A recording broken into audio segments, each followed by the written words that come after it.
O afacere despre care toată lumea vorbește mai mult în șoaptă se dezvoltă cu mare succes pe timp de criză. Ne referim la videochaturi, supravegheate atent atât de agenții de poliție, cât și de cei de la forțele de muncă. Fetele au clienți în mare parte din Statele Unite, Canada și Australia. Foarte puțin în Europa, exclus România. Când pășești în firmă, nu îți vine să crezi că în aceste birouri fetele se ocupă cu videochatul. Afacerea se desfășoară pe un etaj întreg al unei clădiri, unde fiecare încăpere are un design aparte, deloc de ochiat.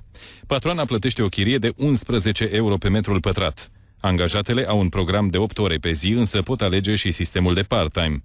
Cele mai multe nu vorbesc cu nimeni despre ceea ce fac. Spun că sunt chelnerițe sau operatoare de call center și de aici banii. Cam cât câștigi? Pe lună, în jur de 20-30.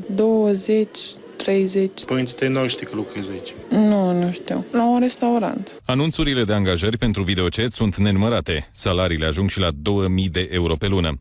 Numai patronii studiourilor de videochat din Iași spun că la ei ar lucra în acest moment peste 2000 de tinere.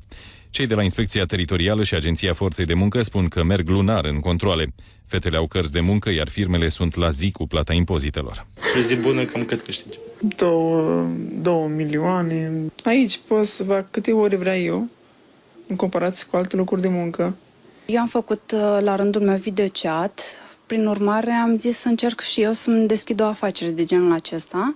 Și ele cam ce ar trebui să facă să câștige bine sau foarte bine? Să știe foarte bine limba engleză, să le placă să-și facă prieteni din lumea întreagă, să fie sociabile, să fie drăguțe.